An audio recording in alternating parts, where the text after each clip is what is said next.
Good evening, esteemed colleagues. My name is Robin Arnold.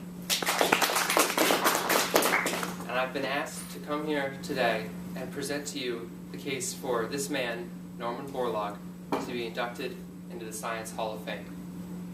Now, in my opinion, his achievements and body of work over his 95 years of life speak for themselves. But I know that not everybody agrees with that, especially in light of the recent environmental movement. So hopefully, by going through his career, his achievements, and the numerous awards he's received for his work, I can convince all of you that he truly deserves to be memorialized alongside the greats of science. So, this is the man, Norman Borlaug. He was born in Iowa, and he left his farm to go to the University of Minnesota. And he just kept going with his education. Eventually, he received his PhD in plant pathology from that university and went to work for DuPont. And now this sounds like the start of a promising career, but it would soon take a sharp right turn, which would really define who he is, or who he was. That was when he was appointed to go to Mexico to work on developing crops that would be a higher yield and high resistance to some of the harsh conditions they were experiencing there. So, after his work in Mexico, he moved on to India and Pakistan, doing the same things with the same amount of success. In fact, his work in Mexico saw Mexico go from an importer of wheat to an exporter of wheat by 1963. What did he accomplish by doing this? By developing these disease-resistant and resilient strains of wheat? You might not think that's a big deal.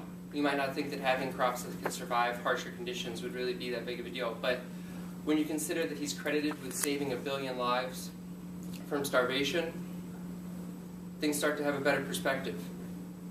Now, he has come under a little bit of scrutiny. His work has come under a bit of scrutiny, thanks to companies like Monsanto and the idea that we should go organic and genetically modified plants such as the ones he developed have no place in the natural world.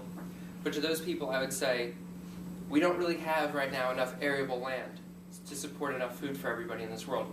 So would you be one of the 2 billion willing to say, I'll starve to death so that everybody else can eat organic food?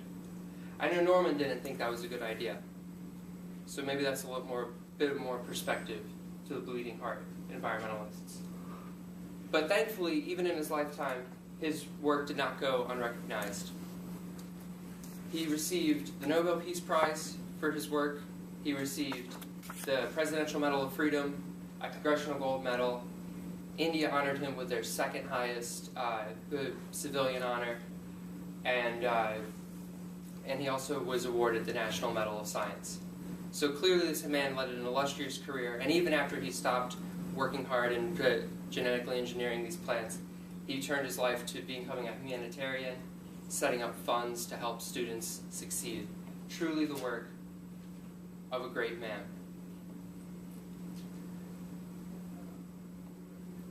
So, hopefully this committee, this panel decides, and this organization decides that this man is worthy of being included. And I'd say we're about 20 years too late, because it's been a long time since Norman was already inducted into the Wrestling Hall of Fame in Stillwater, Oklahoma, for being a great wrestler on top of everything else. So, thank you for your time, and induct Norman Borlaug into the Hall of Fame. Thank you.